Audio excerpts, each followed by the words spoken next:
Hey guys, welcome to another episode of the Rocket Chiro Podcast, the business and marketing podcast for chiropractors. My name's Jerry. I'm your host. I'm a former chiropractor. I help chiropractors now with websites and local SEO. I help new chiropractors get started. I help stuck chiropractors get unstuck. And I host this little podcast. Today we're going to talk about patient retention, probably the number one thing that I get asked about when I have new people that join my Next Step program. I would say the vast majority of the new members that I have, when I have them fill out a new member survey and they go through some of their current issues, things that they want to work on, retention almost always comes up. And what they will usually say is they're having trouble with people completing care. And I think that there's two aspects to retention. There's the people completing their initial care, and then there's people coming back. I'm going to talk to you about two things. These are the things that I think are most foundational and fundamental to getting these things right and improving your retention as a chiropractor. So that's what we're going to cover on this podcast today. Now, before I get too far into that, I do want to say if you want a better chiropractic website, one that's attracting new patients, that looks great, represents your practice well, that is affordable, lightweight, does all the things it's supposed to do, and not a bunch of stuff it's not supposed to do, then check out the Rocket Chiropractic websites. If on top of that, if you're a website client of mine, or even if you're not and you would like some help with local SEO, getting a little bit better rankings in the Google Maps, then reach out to me and ask about that. I'd be happy to help you with that as well. If you are a new chiropractor or you're feeling a little bit stuck and overwhelmed, especially if you're interested in maybe doing a micro practice or kind of something along those lines, or if you're an introvert, I seem to attract a lot of introverts into Next Step just because of my own problems. But if you want some help that goes beyond the podcast, Next Step is a great place to do that. It's month to month. It's a membership where you can just get some more in-depth trainings. You can get access to me. It's a little better organized than what the podcast is. And it's a great place to get that. If you want to be a member for a month, if you want to be a member for a year, totally up to you. There's no sort of contracts or obligations with that. So if you want to go beyond the podcast, check out my Next Step program at rocketchiro.com. Last thing is, if you want me to look at your website and SEO with no obligations, no pressure, nothing like that, you just want me to look at it, give you an assessment, and talk about things that you can improve, I'll be happy to do that with our free website and SEO assessment. If there's something we can do to work together, that would be great. If you just want to take the information and run with it, that's also something that you could do as well. I don't pressure people when it comes to that. So all that can be found at rocketchiro.com.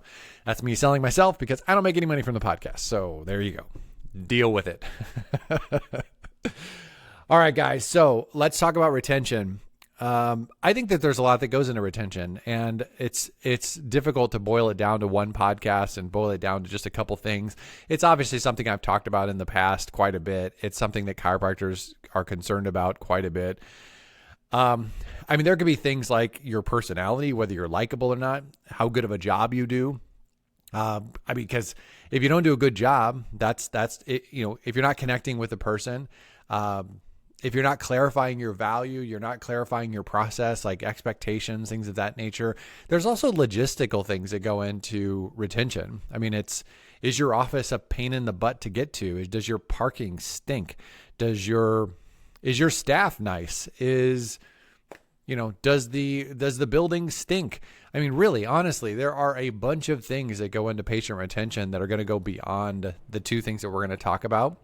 But the two things I want to talk to you guys about today, one of them is going to address the short-term issue with patient retention, which is people completing their initial recommendations. I think this is the most important thing. The second one is going to talk about the whole issue with people not coming back. And I'm also going to talk about what I consider the most important thing. Not the only thing, but the most important thing for both of these aspects of retention. The first thing we're going to talk about is what I call agreement. So when it comes to your recommendations, and there are a bunch of chiropractors out there because they have seen this abused. They've seen people make year-long recommendations. They've seen people make cookie cutter recommendations. They've seen people do like the 24 visit, 48 visit, whatever the plan is for everyone. They think that's the only way that you can do recommendations. And as a result of that, because they want to be more evidence-based or they want to be more honest, they want to be more patient-centered, whatever it is, they actually will go so far the other way that they don't make recommendations at all. And that's a problem. So what I'm going to say is first of all, you do not have to do canned recommendations. You don't have to do year-long recommendations. You don't have to do 6 months recommendations.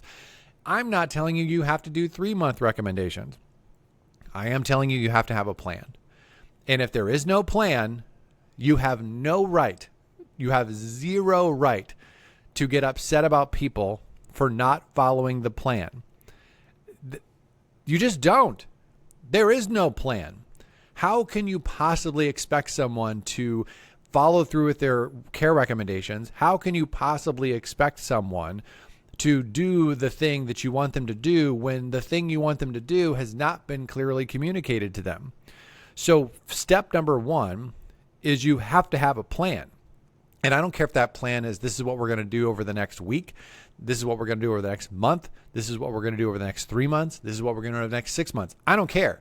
I'm giving you permission to do whatever you are comfortable with and whatever your expertise and your experience and all that stuff allows you to feel comfortable saying to this patient. So step 1 is have a plan. Step 2 is communicate that plan clearly to the patient. You should be sitting down with the patient and saying, this is what I'm thinking. And it's okay for you to admit that you don't have a freaking crystal ball. No one expects you to know the future. I would tell all of my patients, and I didn't do this early in practice, but later in practice, I would tell all of them, when I went through recommendations, at some point, I would tell them, if you do better than expected, I will see you less.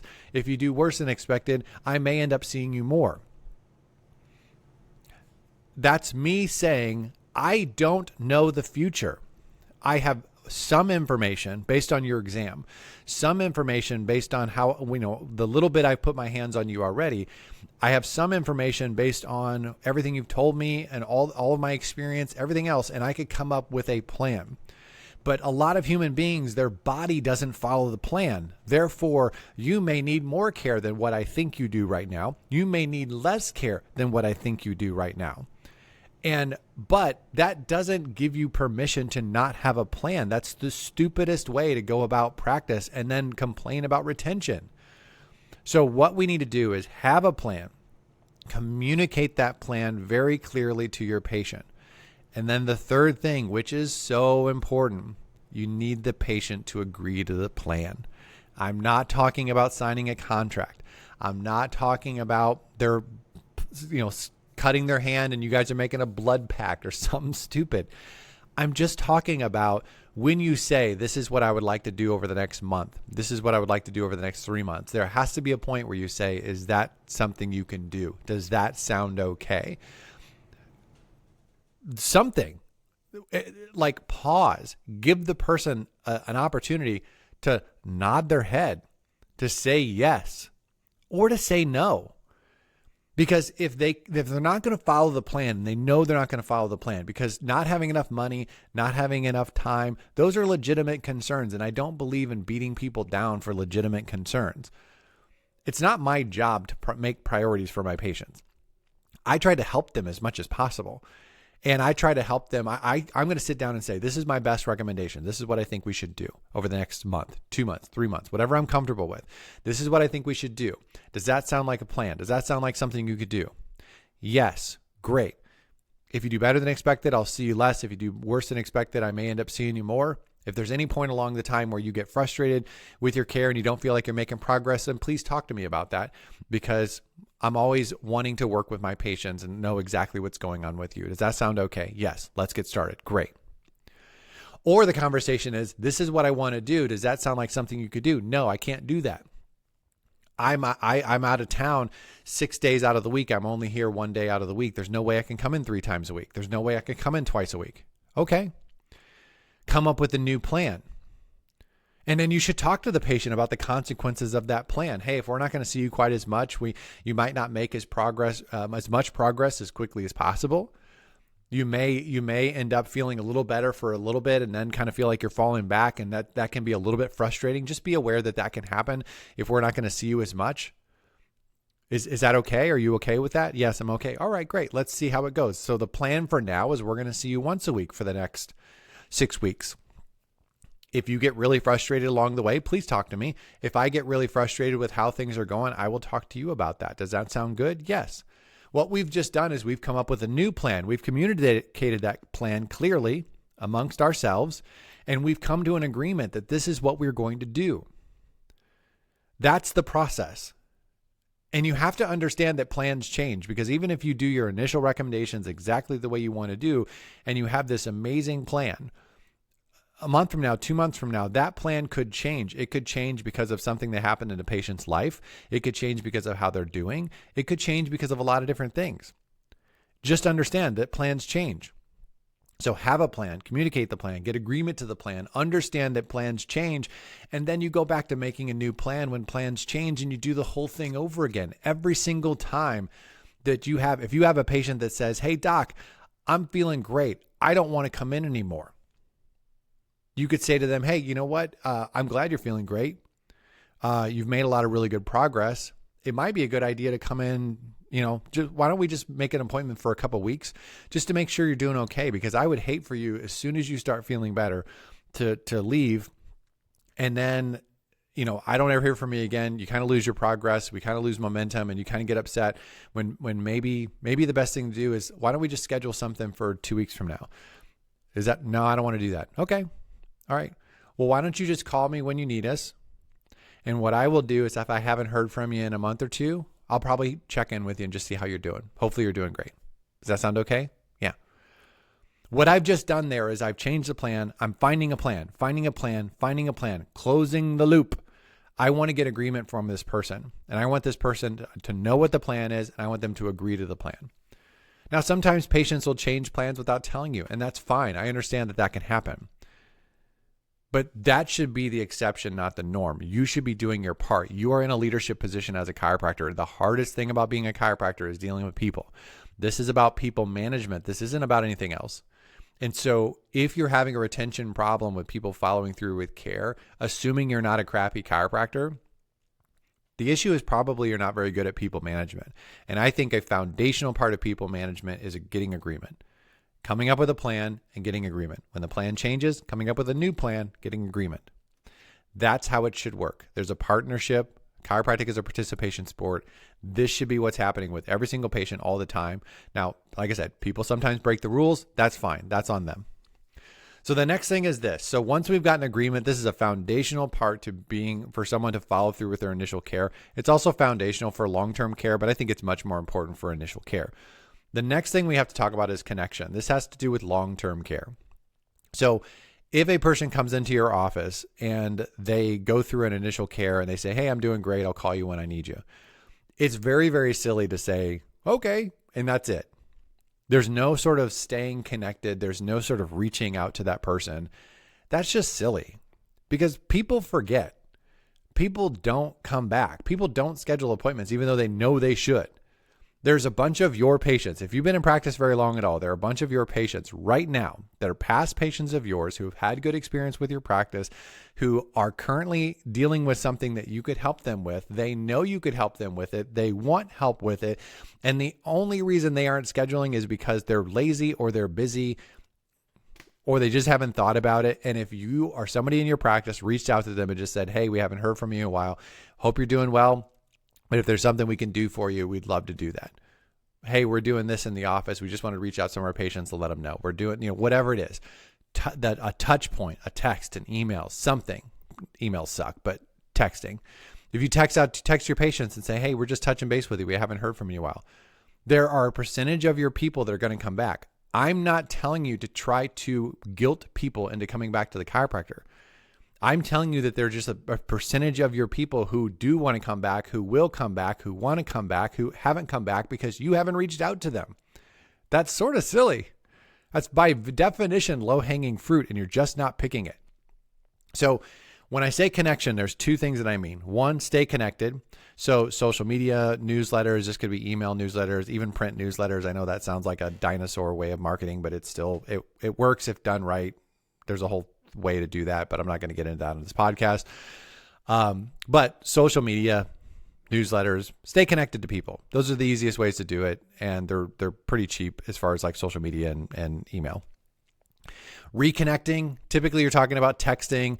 Some people still do phone calls, but I'll be honest with you, most people don't answer the phone anymore, and most people don't particularly want you leaving them a message. So texting probably works a lot better, and I would recommend doing that. There's also email, but people don't open their emails. I mean, you'll probably get a really low, like 20% or less open rate. Most chiropractors do, most businesses do. If yours is higher than that, for my newsletter, my email newsletter that I send out to my chiropractors, I usually get like 40-50% open rate, but everybody that's on there sort of opted in. They're all like clients of mine. Like it's a little bit of a different thing. Nationwide, you're looking at 20% or less, probably. It's pretty normal. There's also paid ads. Don't forget there's paid ads. You could take a list of your current patients, past patients, and put them into like Facebook or run some Instagram ads or Facebook ads, kind of retargeting, remarketing, that sort of thing. Most chiropractors don't do that, but it is an option. If you wanted to just do something to kind of get in front of people and just tell them, hey, if you haven't been in a while, whatever, and kind of do a reactivation through social ads, you technically could do that. So, there's some issues with that, but just understand that it's an option. The most important thing when it comes to reconnecting with someone is just make sure you have a plan and that you stick to the plan. If you assume that people are going to just remember to come in, or they're going to come in when they need you, they're going to call you when they need you, they had a good experience, so they're definitely going to come back to you. That's just a bad way to go about reconnecting with people. And so I think if you do these two things and you do these two things well, most of your retention issues are going to go away. So if you're closing the loop, you're getting agreement, you are clearly communicating what the plan is on the front end, even on the back end. Like if you're letting people know when they leave, like, hey, I haven't heard from you a while, I'm going to just reach out to you, and I'm just letting you know that I'm going to do that. Even that can really help when you reach out to people. And then there's the staying connected and reconnecting with people. If you're doing that, it's and how to do that. Like I said, how often should you, shouldn't you? At what point do you stop texting people? Those are all valid questions, and that's not really the point of this podcast. The point of this podcast is just to make you aware of what the foundational parts of retention are. And if you are having trouble with retention, I'd be willing to bet a substantial amount of money that you're messing up one or both of these things pretty bad. So focus on that. And then start looking at how do we tweak that? How do we optimize it? How do we do it better? Like those are fun, like tweaking things that you can do, but get the foundation right before you start worrying about tweaking things. All right, guys, that's it. I'm going to go ahead and wrap this up. I hope you found this podcast valuable and useful. If you know a chiropractor who doesn't listen to the podcast, and there are a lot of them that don't listen because I am a little podcast and this is not a big deal, I would love for you to share it on social, or just text it or send it to one of your buddies if they are, frustrated with practice. If you want to work together, check out my Next Step program. If you're interested in a website or local SEO, reach out to me, request a website SEO assessment. I'll be happy to look at your stuff. We can talk about working together. I'm done. I'm out of here. I'm going to wrap this up. Thank you guys for listening. Thank you for subscribing. I'll talk to you guys on the next episode. See ya.